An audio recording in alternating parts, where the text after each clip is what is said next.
You just got a raise, more money hitting your account every month. So why 6 months later does it feel like you have even less than before? This isn't bad luck. This happens to almost everyone.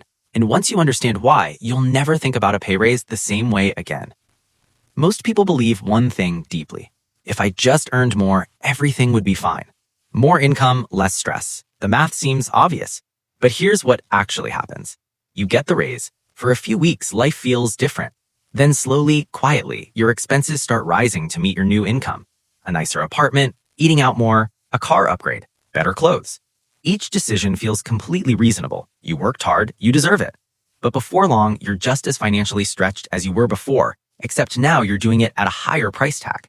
This is called lifestyle inflation, and it is silent, invisible, and absolutely ruthless. Here's the part nobody talks about. Your brain doesn't measure wealth in numbers. It measures wealth by comparison. When you earned less, you compared yourself to people at that level. You felt normal, fine, in the game. But the moment your income rises, your social circle shifts. Your environment changes. You're now surrounded by people who take vacations, drive newer cars, and talk about investments. And suddenly, even with more money, you feel behind. The goalpost moved, and it will keep moving every single time your income goes up, unless you make a deliberate decision to stop chasing it. The raise didn't fail you, your habits did. Here's the truth about wealth that most people learn too late. Your net worth is not built by how much you earn. It's built by the gap between what you earn and what you spend.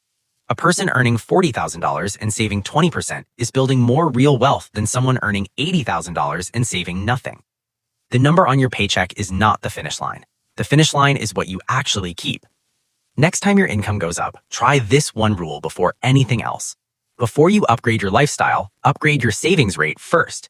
If you're receiving $200 a month before the raise, increase that automatically before you adjust anything else. Treat the extra money like it doesn't exist yet. Let your savings grow before your spending does.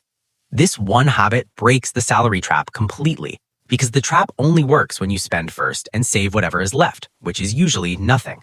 Save first, spend second, every single time. Here's the thought to take you with. Earning more money will never solve a spending problem. The people who build real wealth aren't always the highest earners. They're the ones who stopped letting their lifestyle race ahead of their income. The salary trap is not about money. It's about the story you tell yourself about what you deserve right now versus what future you actually needs. Next time you get a raise, pause before you celebrate with your wallet, because that one moment of awareness is worth more than the raise itself. If this made you think differently about money, the next video breaks down exactly why your first $10,000 saved changes everything. Worth watching.